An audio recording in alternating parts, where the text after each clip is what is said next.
Okay, why don't we get started? It's nice to see everybody, some faces of oh, of people who I normally see only as emails. Hopefully everybody can hear me. I'm going to do my best to DJ. I just want to make a few opening remarks. Welcome everybody for coming. And introduce our speakers, who I see are both online. I'll tell you first that we're recording this so that people who can attend can get the benefit of the learning. People submitted questions beforehand. If you have additional questions, it might be hard for me to sort through the chats, so I'm going to put up my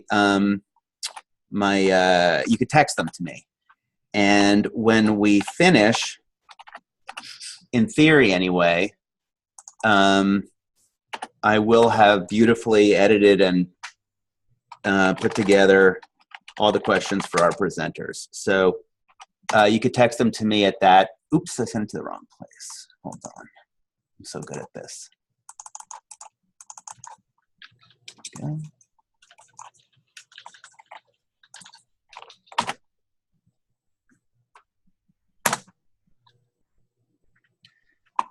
Yeah, you could send them there, and we'll do them all at the end.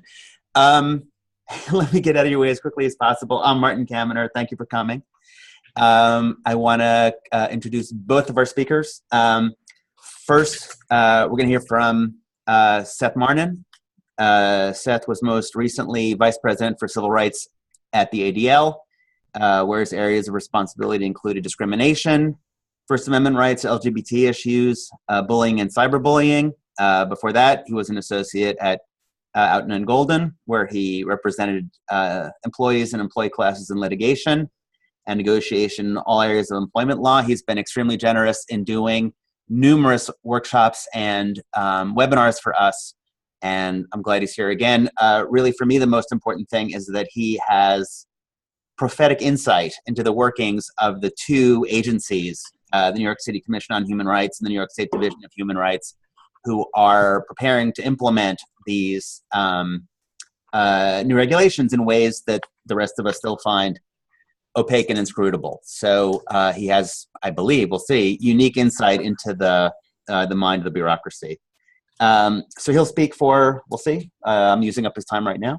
Then he'll be followed by Laura Clark. Laura is one of the 12 disciples of Franz Zeppler. She is one of the first, member of the first class of certified safe, respectful Jewish workplace trainers. She was on stage yesterday at UJ Federation, hosted by the Jewish Women's Foundation of New York, doing a fantastic job. And she'll tell you a little bit about some of the training that we're doing with organizations, preparing, helping them prepare for the change in the regulatory environment. And without further ado, I'm going to try to turn it over to Seth so everyone can, oops, so everyone can,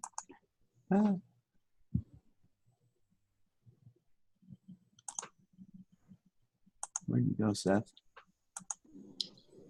Oh, there you are. I'm here. Hold on. There you go. Okay. Is it, my screen is not sharing nicely. Hold on 1 second. We truly did a dry run of this to try to make it happen.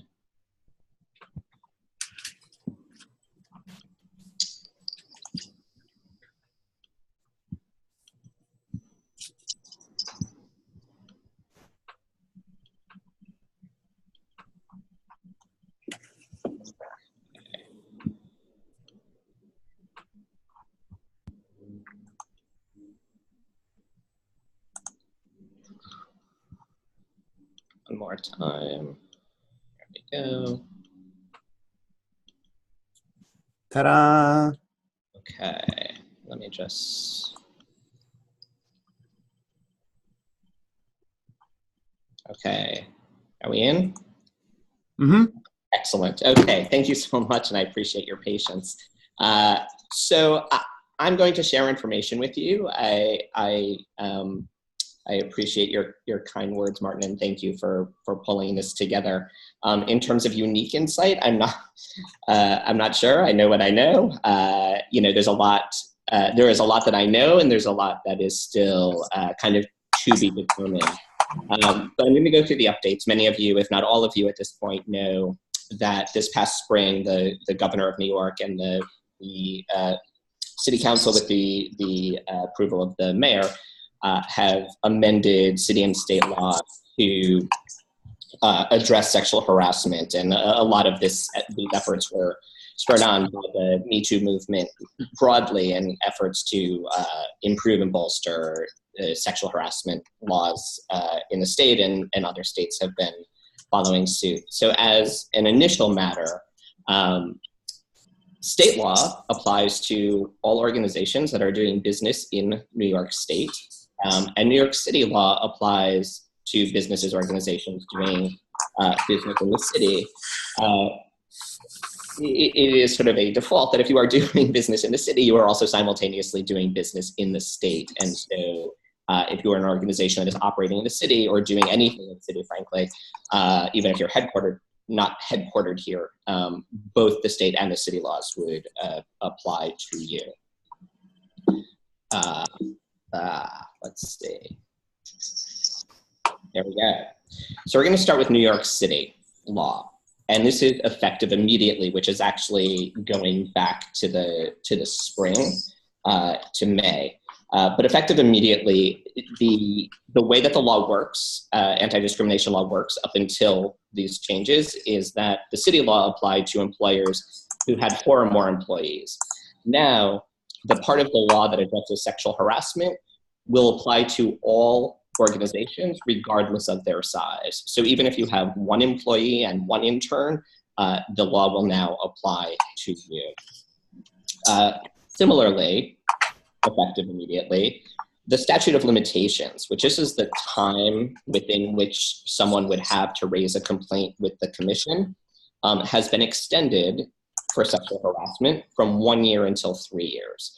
And this addresses sort of the issue that folks, that we saw in the coverage of people's experience with sexual harassment, is that it's very difficult for folks to come forward and to raise complaints. And so by extending the statute of limitations, it gives folks that much more time to sort of identify the issue, process the issue, and come forward with it.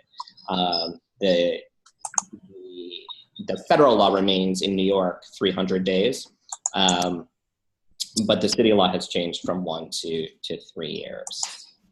Also effective immediately, the new law clarifies quite explicitly that sexual harassment is a form of sex discrimination. And that previously had not existed in the law quite so clearly. But practically, it doesn't necessarily change anything for an employer, but it's a way to help folks understand more clearly what their responsibilities are, just as you would be responsible for sex discrimination or racial discrimination, religious discrimination. So too, sexual harassment is a form of sex discrimination. In New York City, effective September 6th, employers will be responsible for what's described as conspicuously displaying information about sexual harassment rights and responsibilities, and distributing the information sheet to new hires. Both of these things will be by September 6th, and I don't know if this is where a unique insight comes or not, but I feel confident for the New York City Commission that their responsibilities in this area to produce materials and information will in fact be on time. And so both the sheets, like if you think about the kinds of posters that are often in workplaces about wage and hour kinds of issues, how much people are supposed to get paid per hour, that are supposed to be hung in like break rooms or whatever, but in places where employees congregate. So you can't You can't, hide it in an office, on the back of the human resource person's office door or on the back of the ED's office door. That's not considered a conspicuous place. It needs to be a place that employees and others will be able to see what their rights and responsibilities are under the sexual harassment law. Effective April 1st, 2019, there will be required training. This too is something that the commission will be working on to have sort of canned workshops available to folks. You're not required to use theirs as long as yours fulfills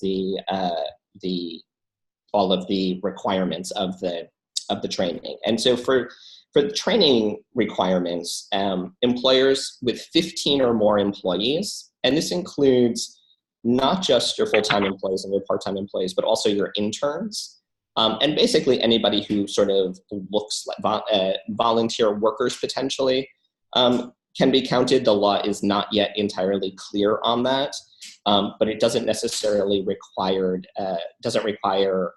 the explicit language of the law doesn't require paid interns. And so this is one of those areas that for folks who I advise, like there's no downside to providing training. It's time and energy and resources in a way, but the payoff, both in terms of not getting caught up, not doing it when you didn't think you quite had 15 people, but in fact the commission thinks you do, but also in educating your staff and your managers is important. And I would encourage folks to be doing it, even if you feel like you have 14 or 13 or 10 employees. It's still good for the employees. It'll be required to be conducted annually and include a supervisory and managerial employee component to it. New hires are expected to be trained within 90 days of hire.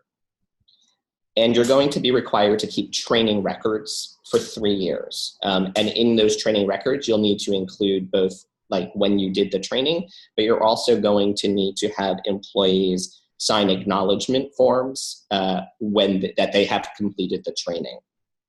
And so, again, these are materials, some of which the commission will be creating and providing and make available to employers. But there's no, from the conversations that I've had thus far, there's not going to be anything magical about their particular forms, as long as your forms acknowledge what the training was, who the employee is, the date, and their signature affirming that they participated in it. The required trainings under the New York City, the revisions to the New York City law must be interactive. And that includes something like this, right? As long as there's an opportunity for a Q&A, it doesn't necessarily have to be in person. That's ideal. But particularly for organizations who have multiple offices, that's not always practical.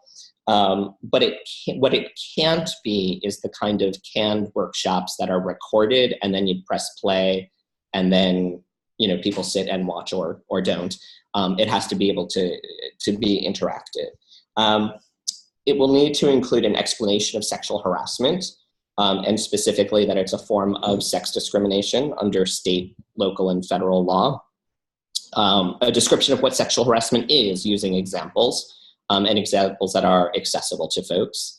It needs to include information about an internal complaint process available to employees through their employer to address sexual harassment claims. The complaint process also available to the New York City Commission, the New York State Division of Human Rights, and the EEOC, that's the federal agency. Also included in the harassment needs to be information about the prohibition of retaliation. And this includes everything from the individual who makes the complaint, right? They make a complaint, they can't be fired for making the complaint or demoted or dinged in any other way. It also includes any manager who pursues the complaint. They can't be retaliated against because they did their job by doing it. It would also include individuals who participate in the in the investigation of the complaint. And so if you have somebody who brings a complaint and there's a witness and the witness is interviewed and says, yes, I saw that, or frankly, no, I didn't see that, they can't be retaliated against. And there would be liability under city law for retaliation against any folks who are involved in that. Information concerning bystander intervention will also be a required part of this, this training that explains how to engage in bystander intervention. Also, the specific responsibilities of supervisors and managers in preventing sexual harassment, and then the steps to appropriately address sexual harassment. Managers and supervisors need to be provided with additional training that covers their specific responsibilities in preventing sexual harassment and retaliation, and also the measures they can take to address sexual harassment complaints. And that is all effective April 1st, 2019. So I'm going to shift now to New York State, and effective immediately. And again, this goes back to the spring, so it's already in effect. There is now expanded liability under sexual harassment protections to non-employees. So in other areas of anti-discrimination law, and up until now, you had to be an employee of an organization or a company in order to be covered by the law.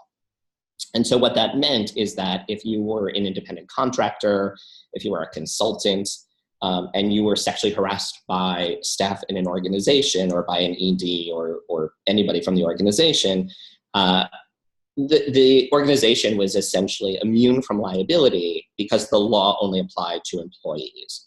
What this does is sort of cleans that up and says, no, if somebody is working in your office or even frankly, like if you're having a fundraising event and there are people who are staffing your consultants who are staffing your fundraising event, and they are sexually harassed by someone in your organization, and you, and as with all areas of the law, right, you have to know about it, you have to fail to take appropriate corrective action when you hear about it, right? So if something happens and you learn about it and you take the appropriate steps and address the situation, then that addresses that is a response to the liability. But if you fail to, and just as if it was your own employee, there now will be liability.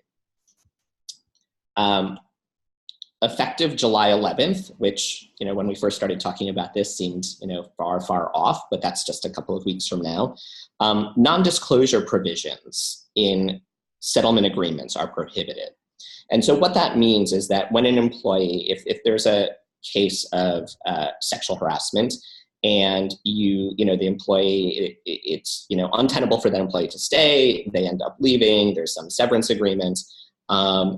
Typically, historically, what has happened is that in that agreement, the employer has included a non-disclosure provision that addresses essentially everything in the contract or the agreement, which means the terms of the agreement, like how much money that person is being paid, but also it has precluded people from being able to talk about the underlying sexual harassment.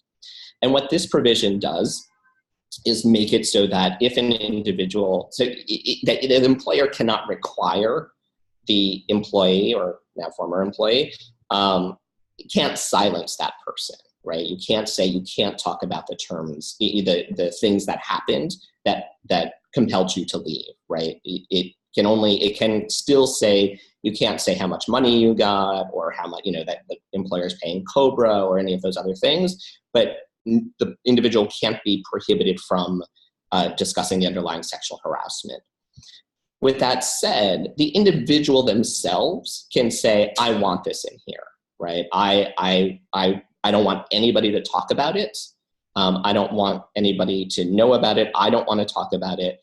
And so they can ask for it to be in there, but the employer cannot insist that it be in the agreement, which has been sort of standard practice for most folks up until now.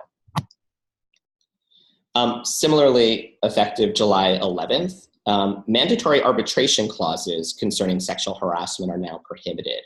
And to the extent that any employment-related contract has mandatory arbitration in it, the section, anything dealing with sexual harassment is void, right? So that if somebody raises a sexual harassment claim, previously with an arbitration agreement, they would not be able to take that to courts, right? That they would not be able to file a lawsuit and raise these claims because of the arbitration agreements in place. What this is saying is, like, if you want to have an arbitration agreement about other terms and conditions of employment, you may do that.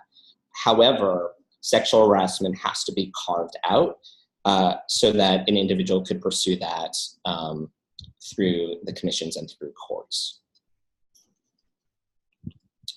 Effective October 9th, 2018, and I just want to pause here and note that this is approximately 6 months before the city's requirements about training, right? So October 9, 2018, there's a requirement for a model policy and training for staff.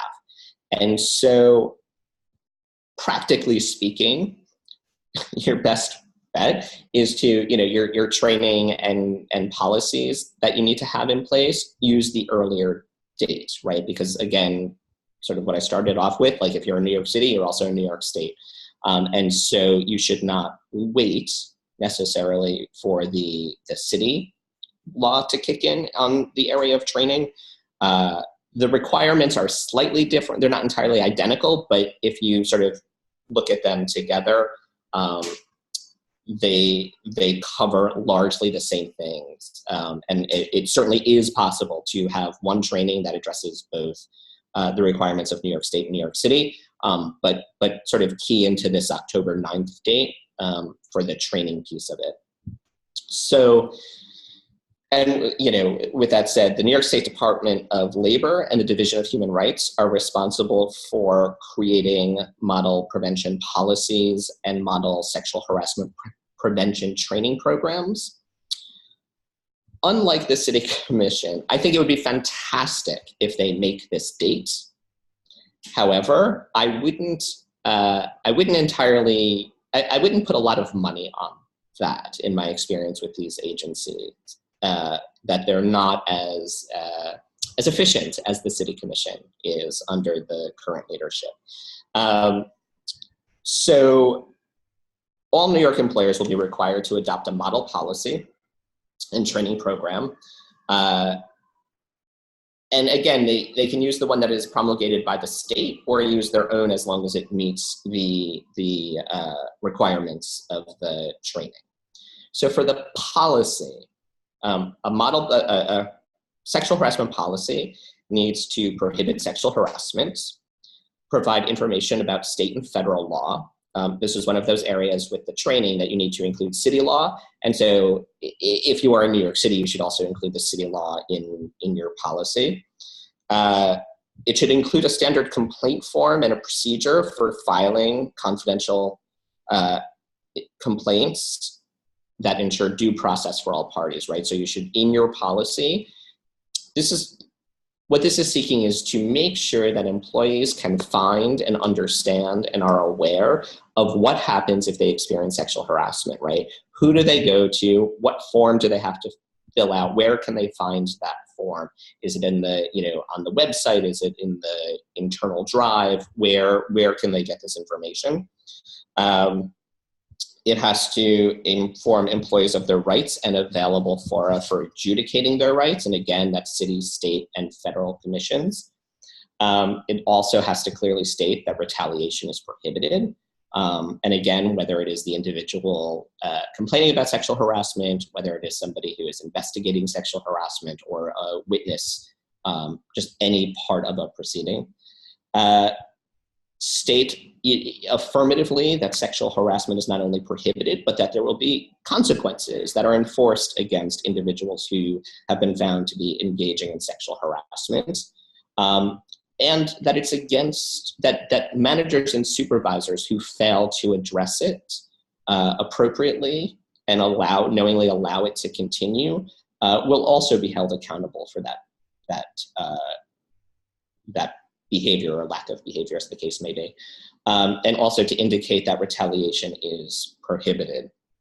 In terms of the training, Again, an explanation of sexual harassment, examples of sexual harassment that are prohibited, information about state and federal law. Here again in the training, you'd want to include city law if you're in the city.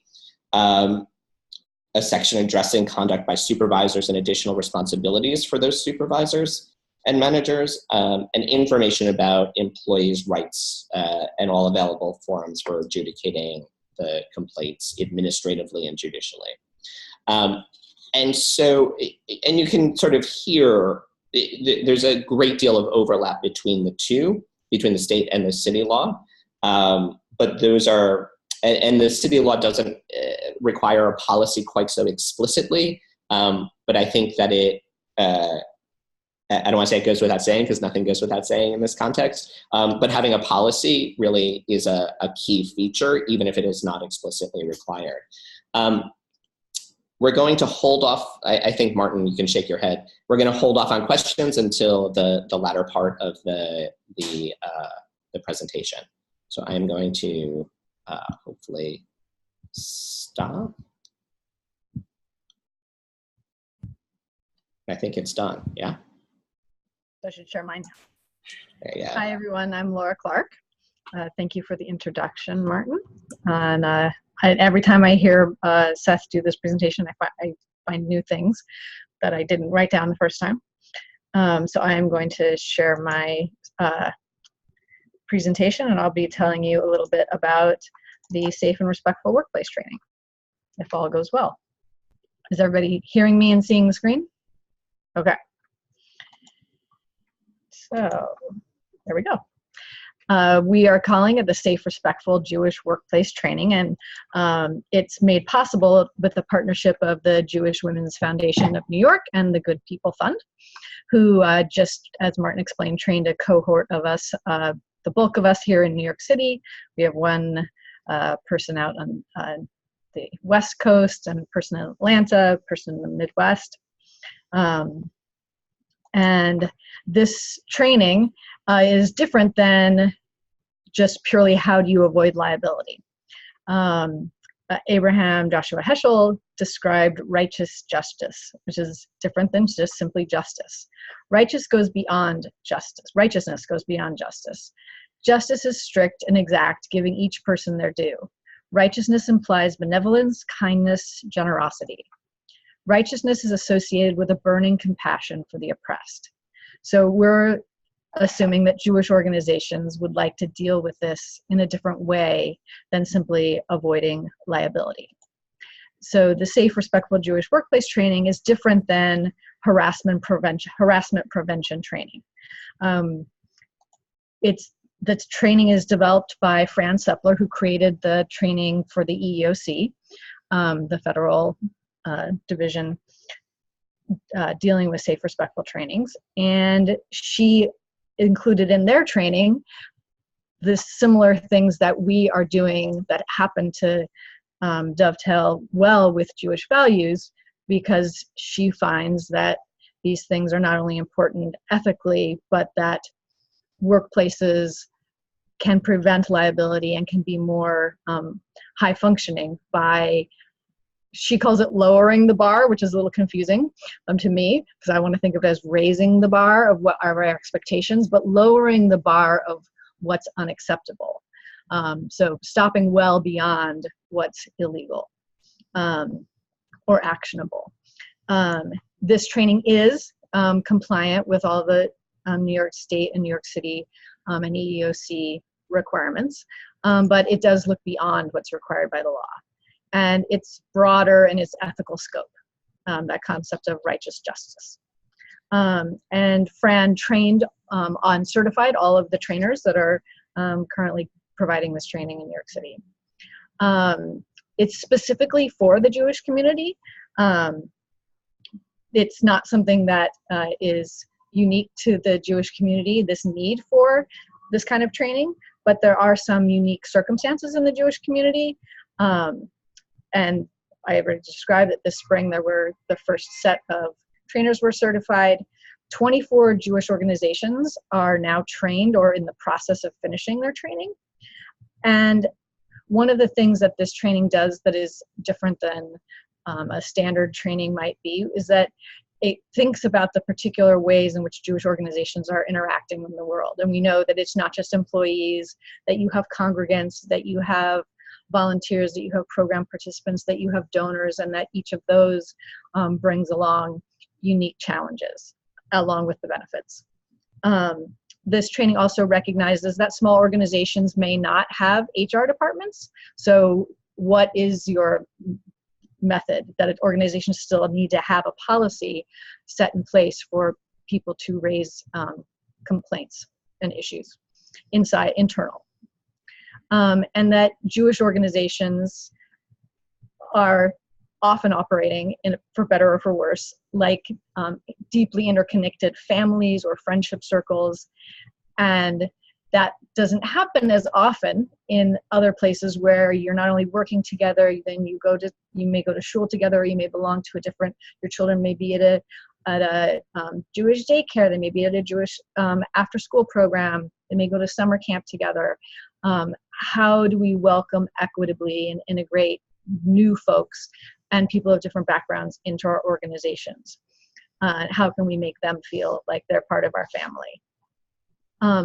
Just so you can get a little taste, I know we can't really fully discuss it in this venue, but we have case discussions which people will discuss in small groups and then bring back to the larger group. We have coaching sessions, feedback sessions where someone's assigned a problem to bring to a supervisor or a difficult interaction with another employee, and they get chances one-on-one to interact with a group and to receive feedback from someone who's watching that interaction. This case is one that would be discussed by the whole group, and is one that I think a lot of people working in Jewish organizations would recognize. Working very closely together, a group of employees shares details of their personal lives, sometimes including their marital worries. People often ask each other personal questions about medical conditions, romantic interests, and politics. Two newer employees are extremely uncomfortable with the explicit personal discussions. They feel that they should not have to endure the discussions which they think are harassing. This case often engenders really lively debate and discussion, and there's often a split of people saying, this is just how we do things. How could this possibly be harassing? Isn't it good that we're all a tight-knit community and that we have these deep roots with each other? And then other people say, well, what if you're different in some way than the rest of the people in the room? And if the people that are being excluded from those discussions belong to a certain protected class, how does that affect how we have to handle this? And even if they're not, how can we be effective as an organization and be more inclusive and include people and have a larger concept of what is our family? And additionally, if those conversations are explicit and someone is having to listen to them in the nature of doing their daily work, then just simply saying that that's just how we do it here is not an excuse for the responsibilities of the potential to be creating a hostile environment for someone who does not feel like they can adequately or fairly do their job. This is all happening, this training and this moment in time, in this backdrop of something that's not unique necessarily to Jewish organizations, but shares this in common with other sectors that tend to be predominantly populated by female employees. 70% of the Jewish community workforce, this is according to Leading Edge survey, 70% of the entire workforce are women. However, only 30% of the women are in the executive offices. And obviously that sets up unique challenges that organizations need to be able to address. If you're only able to address complaints to certain types of people, then what does that say about your system? What are your safeguards? And in the US, more women say they've been sexually harassed than men who say they've witnessed mistreatment.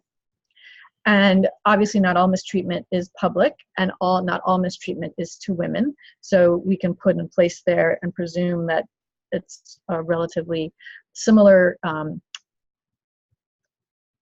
gap in people with less power experiencing more harassment, and people with more power not being accustomed to or able to or willing to witness the lives of those with less power.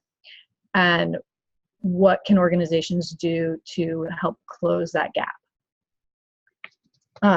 So what in particular is this safe, respectful Jewish workplace training all about? There are 3 components to the training. The employees receive a training that the supervisors, those who hire and make decisions about placement responsibilities, attend a supervisor or managerial training, and then there's a separate leadership or direction for the board of directors.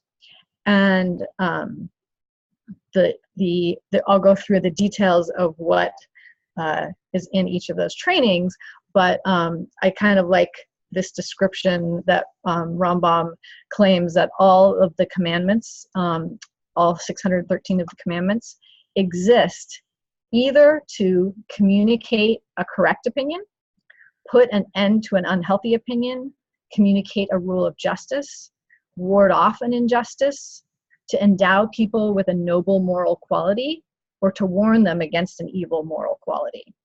And while we make no claim that if you come to our training, you will be fulfilling all 613 commandments, we like to think that we are addressing nearly every one of these bullet points in our training.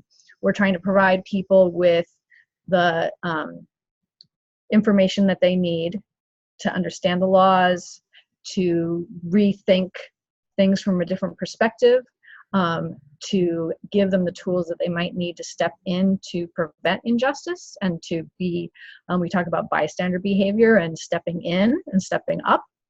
And in order to enable them to behave in a noble way and to help them help others, not only to prevent themselves from behaving in a not so noble way, or as he says, evil, having evil moral qualities, but to be able to provide feedback and coaching to others to help elevate the whole. So on to the specifics. The employees training is 2 hours, and it starts with what makes a respectful workplace, and what are the things that can derail respect in the workplace. And there is a continuum from respect to rude to harassing, all the way to things that would be illegal and assaultive. And many trainings look at what's actionable on that continuum, and they kind of give short shrift to rude and uncivil behavior. And Fran really focuses her training on the positive end of the spectrum. Let's get everything to the positive end of the spectrum and prevent even the slightest lack of courtesy or rude behavior or unwelcoming behavior. And she does that based on not only moral precepts, but also a lot of research that she has reviewed and been part of. And one that she in particular likes, she says that no matter how many studies she reads, she just comes back to this one that was done at the University of Florida. And they were mostly university students who volunteered to become part of the study. They asked students to come to a room, and they were going to be working on one of 2 projects, either unscrambling words or coming up with unique uses for a brick. And when you came into the room, you were assigned to one of these tasks, and the task was explained, and they said, go. And in the experiment room, the same thing happened. People came in, they were assigned either to unscramble words or to find unique uses, non-traditional uses for a brick. But just as they're about to start, a participant comes in late. Now, this is not really a participant. He's part of the experiment team, but he's posing as a participant. And the person who's leading the experiment says, oh, this is really inconvenient. You're late. I'm about to start. I've already assigned the groups. I've already explained the tasks. You've been paid to be on time. And I think she makes a comment about whether or not this, that this won't serve them in the work world, that they won't be able to get away with this. And assigns them to a group, and the group goes ahead and they do the exact same task, exact same amount of time on task, coming up, unscrambling words or coming up with unique uses for a brick. And not only do the people, not just the person who was late and was spoken to not in a courteous way, but everyone who witnessed it performs significantly less well on these tasks. 40% fewer word problems completed, 40% fewer non-traditional uses for a brick. And I was just reading today that not only did they not come up with as many things, but what they came up with were actually, in some cases, quite violent. Committing murder with the brick in very detailed ways. And when they unscrambled words, they managed to find violent words that the other groups, the control groups, did not come up with. So not only were they less productive, but it made them harbor some evil intentions or evil thoughts. And so Fran likes to call this uncivil and rude behavior the gateway drug. And one of the reasons is that you have less productivity, and the people that tend to, it is very easy in a situation for someone with less power to be the person targeted for the rude behavior. And it's very easy for that to slide down this slippery slope of, oh, well, the people that are getting interrupted the most, who are getting the least choice assignments, who are not getting as much face time with the boss, who don't get the promotions. It's specific kinds of people. And then you end up with a liability situation, and now you're at the wrong end of the spectrum between respect and assault. So she really wants us to focus on anything we can do to support keeping our organizations on the polite, respectful end of that spectrum. One of them is giving bystanders a lot of options about how they can step in and support someone without feeling like they are putting themselves at risk or their job at risk, understanding that this is people's livelihood, and giving them ways and encouraging them that this is something that is good for the organization. There's also a focus on how to give and get feedback, and that recognizing that it's a gift, that someone is taking a chance on taking a risk, giving you this feedback, and that it should be accepted as a gift. And this was the most common thing in the last set of trainings that we did, that people said was the biggest takeaway for them, was to see that when you offer someone insight into how they can do their job better and be a better member of your community, that you're giving them a gift. And that the same is true when someone is offering you honest and productive feedback. And that the more we do it, the better we will get at having it be a routine part of doing our jobs. It also explains how to report problems, both what is the organization's internal process and the things that Seth just explained about the ways in which you can register complaints with the federal, state, and city levels. For supervisors, there's a lot of overlap. It's a 3-hour training, so it goes into more detail. It starts with the respect, the derailers, the continuum, the uncivil and rude behaviors, the gateway, how to handle reports of problems. You're going to have as a supervisor, you're going to receive different kinds of complaints than employees in between themselves are going to have to navigate. And in particular, a set of things to always do when handling those reports and things to never do. And a quick tip, listen, is a big part of it. And understanding the supervisor and leadership role as a magnifying glass, that supervisors and leaders in an organization are setting the tone and the culture for the organization. And that is not only important culturally within the organization, but also within our legal system. There are things that if an employee does, the agency has a chance to repair that. If, however, your boss or the director of an organization does that same thing, it can be treated with as a much more severe and a much more serious situation.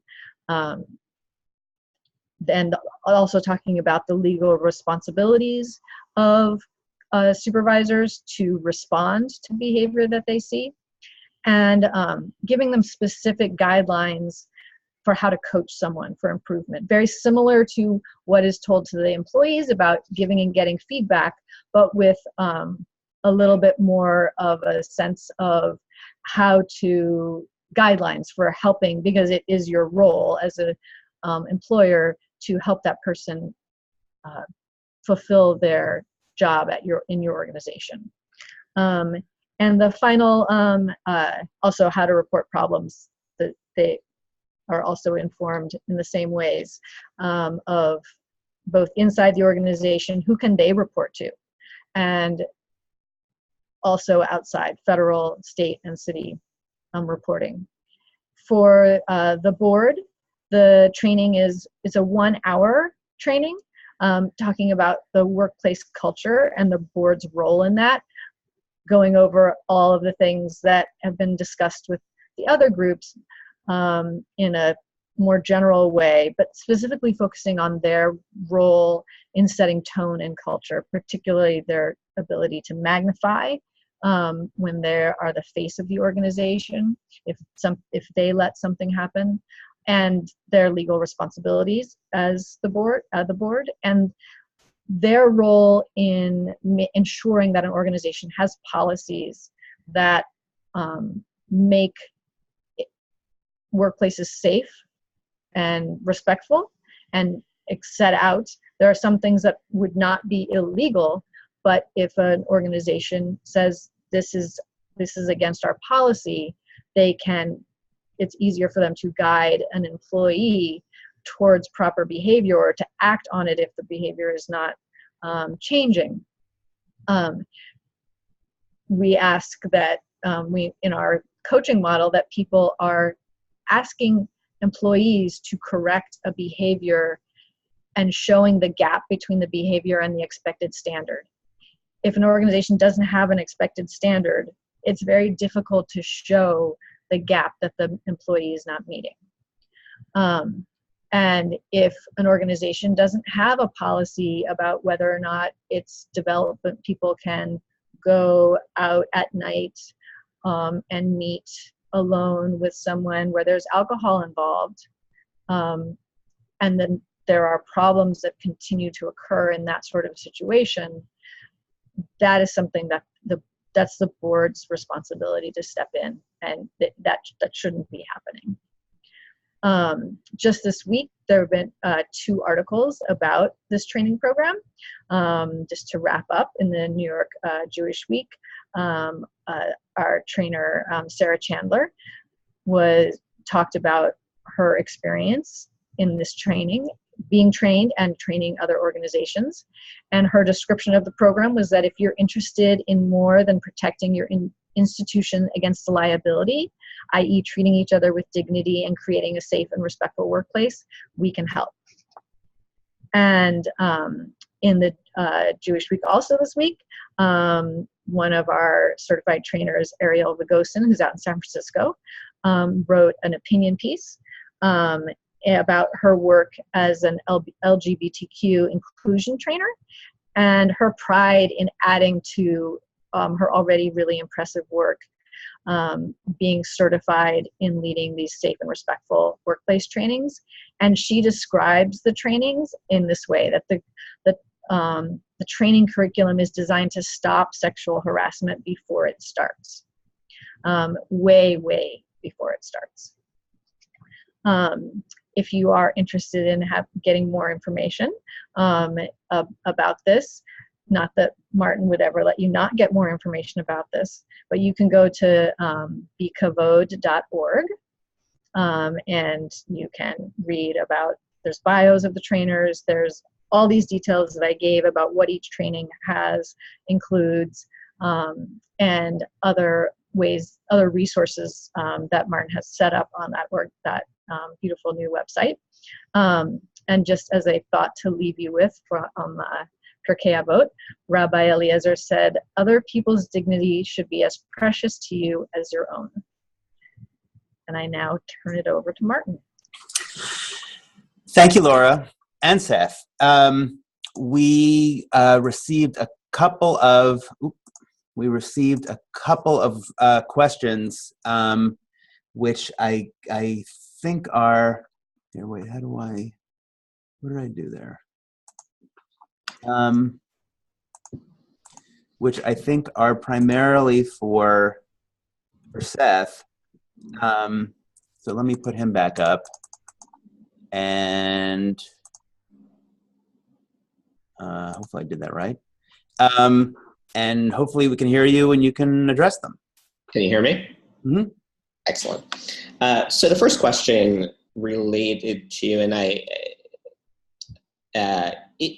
if this is your question and I don't get it quite right, or if you want more specific information, I'll put my email address in the comments section, I guess, and you can reach out to me one-on-one and we can have more of a conversation about it. Because depending on the specific details, which I don't want anybody to raise in this group, the answer could be a little bit different, but generally speaking, the question was related to non-disclosure agreements and whether kind of what to do with an agreement that has a non-disclosure in it that was signed before the effective date, if I'm understanding this question correctly. And as a matter of basic contract law, like you can't, it will still be in place. That non-disclosure agreement is still in place as it was when it was signed. And so it would still be in full effect even with this new law. But again, if there's a particular, if you want to talk about it, I'll put my contact information in the comments after I answer the rest of these, because I'm happy to discuss it one-on-one if that would be helpful. The next question was about whether there's any updated protections for the employer in case of false or trumped up charges. I guess I would say a few things about that. One is sort of the statistics of it, and we see this from in Laura's presentation a bit, right? That the underreporting of sexual harassment is overwhelming. Most sexual harassment is not reported, not addressed, and the number of false charges is actually quite minimal. You may have different perspectives about the magnitude of it or the how much it's infiltrated your organization, but what I would say is that, particularly what Laura was talking about around standards and expectations, and the steps that the commission and the state are asking folks to take regarding policies and trainings, I think not only protect employees, but actually protect employers as well, because it makes clear to everybody what the expectations are, to employees, to managers, and it sort of starts everybody at the same understanding place. That I think that when employees don't have information, good information about what's required of them, what's required of supervisors, expectations of individual employees about how they engage with others in the workplace, that's where kind of disputes over charges come in. And so while there isn't anything explicitly in the new laws saying that employers are protected, it it is giving employers more information about these steps that they're supposed to take to avoid liability. And the last question that the second to last question that I have, if a board member is told I am being harassed, are they legally responsible to do something? And the answer is yes, they are. As fiduciaries of organizations, they are, if they are informed of sexual harassment, that is putting the organization on notice. And if the organization fails to take meaningful steps to address the complaint, that is where liability comes in. And so yes, 100%, just as it would be if somebody told a manager or a supervisor or a director of an organization.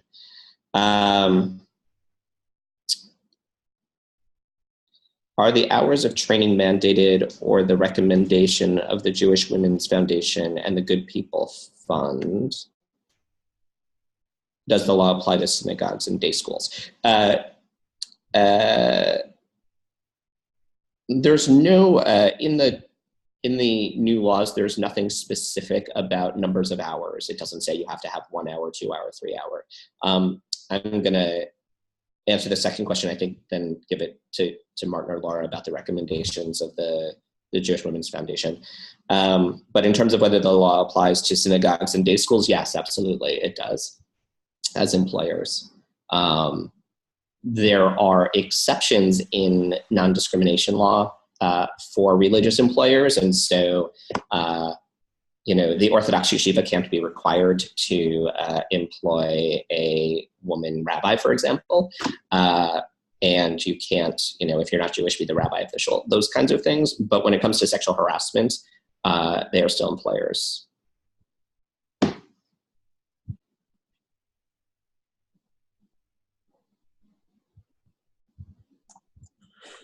Thanks, Seth.